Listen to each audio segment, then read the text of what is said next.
Medicina Sem Cortes, você já sabe, é o podcast da Sobrice e essa edição está sendo gravada diretamente do Sobrice Onco, um evento que reúne os principais especialistas em radiologia intervencionista e oncologia no Brasil. O tema de hoje é um tema fundamental e cada vez mais contemporâneo no que diz respeito à prática clínica de vocês que são médicos. Montar um grupo multidisciplinar. As abordagens terapêuticas em diversas especialidades clínicas sugerem a importância desse aspecto multidisciplinar. Conosco aqui o Dr. Lucas Monsignori, que é radiologista intervencionista, mas é também presidente da Sobrice, a nossa Sociedade Brasileira de Radiologia Intervencionista e de Cirurgia Endovascular. A doutora Rosamar Rezende, que é especialista nas áreas de gastroenterologia, hepatologia e endoscopia digestiva. Ela atua como médica assistente no Departamento de Gastroenterologia da Faculdade de Medicina da USP, lá em Ribeirão Preto. E a doutora Cristiane Alves Mendes Parisi, que é oncologista clínica. É um prazer ter vocês nesse bate-papo conosco. A cidade de Ribeirão Preto é uma cidade de 730 mil habitantes. Ela tem um IDH bem acima da média nacional. A renda per capita em Ribeirão Preto é 12% acima da média brasileira, de R$55 mil per capita, numa média de 49% no resto do Brasil. E a escolaridade de 95%, que é um número muito bom também. No que diz respeito à saúde pública, existem alguns desafios, embora a universalização do acesso lá seja algo muito acima da média nacional, também muito mais desenvolvida. Se a gente tomar como parâmetro todos esses dados, a gente está diante daquela máxima que vocês usam, os ribeirão pretanos, né, usam, que Ribeirão Preto é a Califórnia brasileira, né? E esses números, eles são números bem sedimentados. Montar um grupo multidisciplinar em Ribeirão Preto é o presságio ou é uma receita para que outros médicos de outras especialidades possam montar seus grupos? Você fez um levantamento muito interessante aí, que foi a questão da diferenciação da nossa região em relação ao Brasil todo, né? A gente é uma região, faz parte de uma região que tem muito mais benefícios, muito mais facilidades. E, apesar disso, a gente precisa discutir a montagem de um grupo multidisciplinar. Não é uma coisa automática. Então, você imagina que a gente tem essa dificuldade, vamos transpor para o Brasil, né? A dificuldade vai ser muito maior. A questão, talvez, da discussão aqui, a gente traga para a situação de para que serve montar um grupo multidisciplinar para o paciente que está nos ouvindo, né? Um paciente que tem câncer, que está em tratamento agora. Por que a gente está conversando sobre um grupo multidisciplinar, mais do que um médico tomando conta dele, né? A gente está com a Cris aqui, né, que ela é oncologista, então geralmente o paciente se foca na Cris, no nosso caso aqui, né? Eu tenho um câncer, vou na oncologista. Aí dali para frente fica essa interrogação, né? Mas a Cris respondeu para ele: eu vou discutir o seu caso com meus colegas, né? Aí isso pode soar positivo ou negativo. A gente estava discutindo isso esses dias. Isso pode soar positivo ou negativo. Eu vou discutir com outros colegas porque eu não estou preparado para poder cuidar de você, né? Mas a Cris, até você pode falar qual foi a nossa conversa, né? Então, eu falo que a nossa formação, quando você sai, por exemplo, de uma USP, você já entende, já está no seu DNA que você nunca mais vai trabalhar sozinho. Não vai trabalhar sozinho. Então, eu já estive trabalhando lá, depois que eu me formei. Atualmente, eu trabalho na Oncoclínicas, que é uma rede de oncologia muito grande, e a gente também tem esse DNA. Nós temos grandes grupos de subespecialidades, né? Então, vamos falar do grupo de mama, vamos falar do grupo de fígado, vamos falar do grupo de próstata.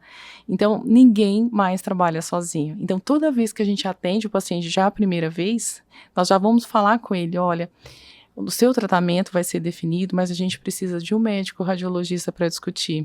Nós vamos ligar para a radiologia intervencionista para poder fazer a biópsia. Eu estou vendo que a sua cirrose não está controlada, você vai precisar passar com o seu hepatologista. O seu diabetes não está bom, eu estou vendo aqui uma alteração renal. Então, a gente já vai traçando na jornada do paciente, colocando esses inputs, porque o paciente precisa ser visto por todas essas especialidades. Ah, mas eu estou cansado de passar em médico, eu acabei de descobrir uma doença muito grave. Eu falei assim, se você não tiver com as suas comorbidades controladas, a gente não consegue avançar no seu tratamento. Então, o próprio médico já tem que ir passando isso para o paciente. Antigamente, se você falasse, eu vou discutir o seu caso, o paciente já achava que você estava inseguro com o tratamento, né? Eu falo isso porque há 10 anos, quando eu cheguei na clínica e tinham oncologistas mais velhos, já soava estranho. Hoje em dia a gente mostra no nosso trabalho. Não, às quartas-feiras eu faço, a gente faz parte de um grupo multidisciplinar, onde lá a gente vai olhar sua imagem, vai olhar sua biópsia, vai olhar seus exames de sangue. Você não vai ser identificado por nome, porque a gente precisa preservar, né, o paciente. Mas vai ter muitos médicos opinando, e depois dessa junta médica que nós estamos fazendo, nós vamos decidir o melhor tratamento para você. Então, isso tem que estar no conceito, no dia a dia do oncologista, dos médicos cirurgiões. A gente aciona muito a cirurgia de clínicos, dos radiologistas, do patologista. Então, grupos como esse difundem essa ideia e traz mais robustez para as nossas ações no dia a dia do consultório. Doutora Rosamar, a exigência de se montar um grupo, e ela foi muito didática na explicação. Olha, caí no oncologista porque eu vi uma alteração no exame de sangue que suscita uma possibilidade de um marcador tumoral de câncer.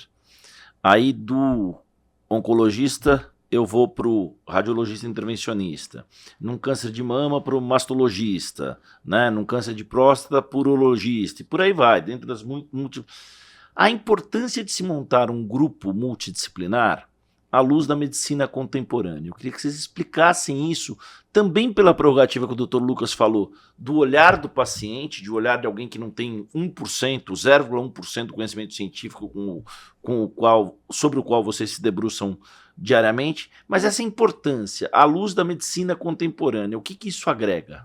É a linha de cuidado, né, que a gente descreve, né, que a Cristiane descreveu muito bem aqui, que a gente precisa passar isso para o paciente, né. Então, assim, especificamente com o tumor do fígado, né, a gente pode ter várias opções de tratamento, e que bom que atualmente nós temos, né, mas a gente precisa saber especificamente daquela doença que está num órgão que requer cuidado, né. A gente precisa de ver como que está toda essa questão da função do fígado do paciente, se ele vai comportar determinados tratamentos. Então, a gente começa a explicar isso para o paciente, e é muito importante que ele entenda, para que ele não fique perdido, né? Às vezes ele vai no especialista que identifica um determinado tratamento, mas ele não está naquela fase para receber aquele tratamento, porque o órgão dele principal, né, o fígado, não está bem. Então, eu preciso cuidar, eu preciso melhorar aquele aspecto da função do fígado, do paciente como um todo, né, para ele poder receber um tratamento mais adequado. E quando a gente tem a equipe multidisciplinar, a gente consegue ter essa discussão de uma forma mais global, mais holística do paciente, avaliando todos esses pontos, né, do que vai ser o melhor tratamento, como é que são as condições clínicas, se o paciente vai aceitar ou não. E uma outra questão muito importante também, né, a gente sempre compartilhar as decisões terapêuticas junto com o paciente e junto com os familiares, porque às vezes uma melhor proposta terapêutica para o paciente, no caso de um tumor específico do fígado, às vezes pode ser um transplante hepático, mas às vezes aquele paciente, ele não quer aquele tratamento naquele momento, né? Ele não decide por isso. E isso também vai muito da gente respeitar as crenças que o paciente tem, né? As perspectivas que ele tem, o que ele quer fazer da vida, né? O quanto tempo que ele quer, às vezes, de ter uma sobrevida, que às vezes ele tem planos de fazer muitas coisas. Então a gente começa a mostrar as possibilidades de tratamento, os ganhos que podem ter com relação à sobrevida e à qualidade de vida, porque isso é um ponto que a gente sempre tem que considerar. Não adianta a gente oferecer um tratamento que vai ser curativo, com uma possibilidade de uma sobrevida às vezes maior, mas ele vai se perdendo com qualidade de vida. Então, isso tudo é muito importante a gente compartilhar com o paciente, e a equipe multidisciplinar tem esse papel da gente conhecer melhor aquele paciente e cada especialista poder passar a impressão, a imagem que está tendo e o que melhor nós podemos oferecer para o paciente. Vamos para uma abordagem mais prática agora, até para o leigo ficar mais sintonizado. Numa demência, numa doença de Alzheimer ou numa doença neurodegenerativa como o Parkinson, você tem lá o neurologista, você tem a fisioterapia, você tem a fono, por causa da deglutição, você tem a nutrologia, para indicar os caminhos clínicos também no que diz respeito à nutrologia e nutrição, e você tem a geriatria. Como é que começa um grupo multidisciplinar com essa abordagem técnica que a gente tem na Sobrice? Como é que é? Em que momento, olha, eu preciso ligar para a Cris e a Cris precisa ligar para a doutora Rosamar e aí a gente mobiliza e esse grupo hoje tem X. Quais são os primeiros passos? Talvez assim, vamos focar, como acabou, se a gente levar a oncologia e a intervenção, tem muitas áreas, vamos focar nessa área de fígado, que a gente está discutindo com especialistas que fazem muito dessa área. Por exemplo, o paciente que ele tem uma doença hepática, teve uma hepatite ou tem uma cirrose, ele começa o seu tratamento, ele só tem um único problema. Então ele está lá com a Rosamar, hepatologista, acompanhando com ela essa doença. Ela já sabe disso, que ela vai ter que rastrear aquele paciente porque ele pode fazer um tumor. Tá? Então aqui, nesse rastreio, já entra o radiologista. Então já entrou um segundo player, entre aspas, né? Já tem um segundo especialista para poder também atuar naquele paciente. Então o paciente vai repetindo exames para poder identificar se em algum momento ele faz algum tumor.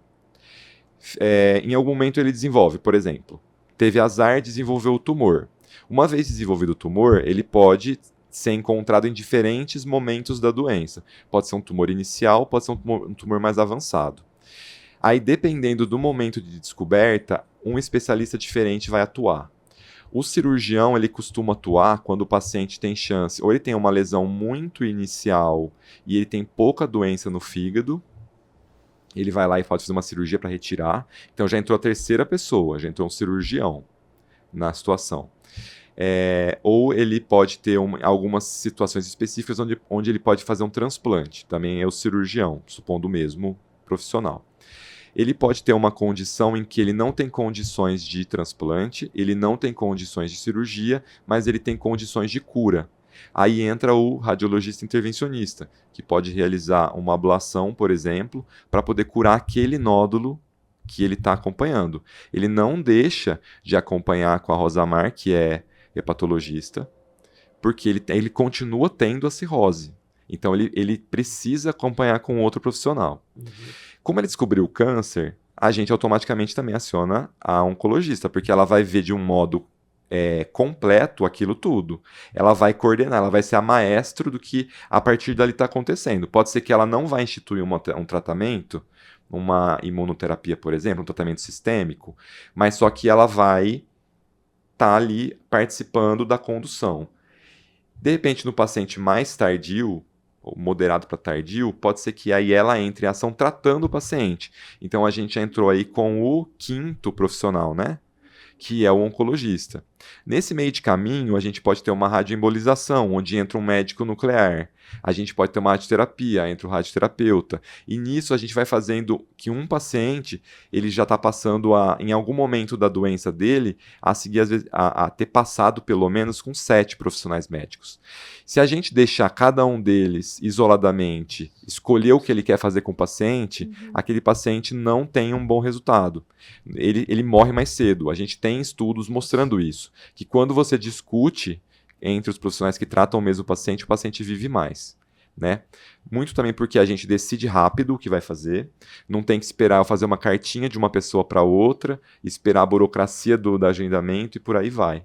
Né? E aí eu acho que tem um ponto muito importante, doutora Rosamar, doutora Cristiane, que é esse protocolo daquilo que vocês estão fazendo nesse grupo e a partir da experiência de Ribeirão Preto, ser um protocolo que se espalhe e que inspire outras sociedades médicas e outras especialidades clínicas a somar. Então, dentro de uma questão de prevenção de câncer de fígado, faz todo sentido ter um endócrino e ter um cara especializado em síndrome metabólica. Eu acho que você tocou assim, num ponto fundamental que eu queria trazer, né? Que a gente precisa ampliar, né, esse universo de outras especialidades, porque a gente tem que avaliar os pacientes que estão em risco.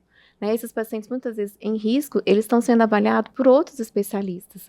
Então, a gente tem propagado, no caso, né, do tumor específico do fígado, de fazer palestras, eu tenho sido convidada para fazer para endocrinologista, para nutrólogos, né, porque tem muita relação com a doença metabólica, como foi citado aqui, são pessoas obesas, estão seguindo com nutrologistas, com endocrinologista, com diabetes, né, mesmo a geriatria, né, o paciente que segue com o geriatra, ele tem, às vezes, várias questões aí associadas de doença, com o cardiologista, né, uma doença hoje, né, a doença metabólica do fígado é uma doença cardiometabólica, para o médico generalista, né, lá na atenção primária, esses pacientes estão lá.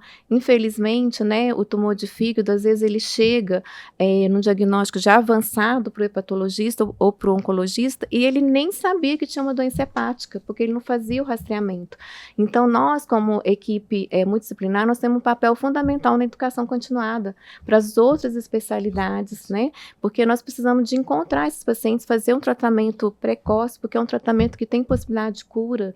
Então, nós temos esse outro papel e, como foi citado, né, nós estamos numa região, vamos dizer, privilegiada, Ribeirão Preto, mas nós temos vários tipos de Brasil, né, e isso pode ser viabilizado em várias outras regiões. Então, a gente tem que ter esse propósito de buscar o que vai ser melhor para o paciente. Já foi colocado várias razões, né, que a gente consegue correr no tempo para definir o melhor tratamento e a gente passar isso para outras especialidades e que se criem outros grupos, né, que possam replicar isso no Brasil afora, para que essas pessoas possam ter um melhor atendimento, né? Os pacientes possam receber tratamentos mais adequados. Além de uma abordagem, doutora Cristiane, além de ser uma abordagem mais contemporânea, mais moderna da medicina, uma prerrogativa de medicina integral, ela também é mais humanista e ela é aquele clichê da medicina holística, de se olhar o paciente como um todo e, a partir daí, cada um que atue dentro do seu quadrado na especificidade clínica. No dia a dia eu falo que a gente não trata doença, a gente trata pacientes. Isso. A gente trata pacientes. Então, quando você trata pacientes, você tem que olhar justamente para isso, né? O que está desequilibrado, se a parte psicológica está boa, se ele tem acesso a uma boa nutrição, se ele está dormindo bem, se o intestino está funcionando, se ele consegue se hidratar, se ele consegue se deslocar, se tem um apoio familiar. Então, assim, tudo isso vai propiciar que ele tenha uma jornada mais efetiva, ele consiga fazer uma aderência adequada e ter um tratamento aí realmente de qualidade, além de tudo que foi falado. Então, a gente precisa olhar para o paciente. Uma visão holística, né, Cris? É importante, a gente iniciou focando muito no médico, mas a gente não pode esquecer de todos os profissionais de saúde que estão envolvidos nesse tratamento, né? A equipe, ela envolve também o fisioterapeuta, o enfermeiro, o fono, e assim vai, dependendo, nutricionista, super importante. educador físico, né? Sim. Dependendo aí da condição do paciente, de cada paciente. Sim. Parabéns a vocês pela iniciativa. Que iniciativa importante, que uma iniciativa que pode inspirar outras sociedades clínicas a tomar diretrizes e dar passos similares, e que esse grupo multidisciplinar para tratamento oncológico lá de Ribeirão seja um grupo que consiga trazer contribuições efetivas, como vocês já têm buscado, a esses processos clínicos cada vez mais integrados. Parabéns. Muito obrigado. Obrigada. O podcast Medicina Sem Cortes fica por aqui. A gente bateu um papo com o presidente da Sobrice, com a doutora Cristiane Paridzi e com a doutora Rosamar Rezende, que são especialistas aí e que estão à frente da criação desse embrião para inspirar outras iniciativas.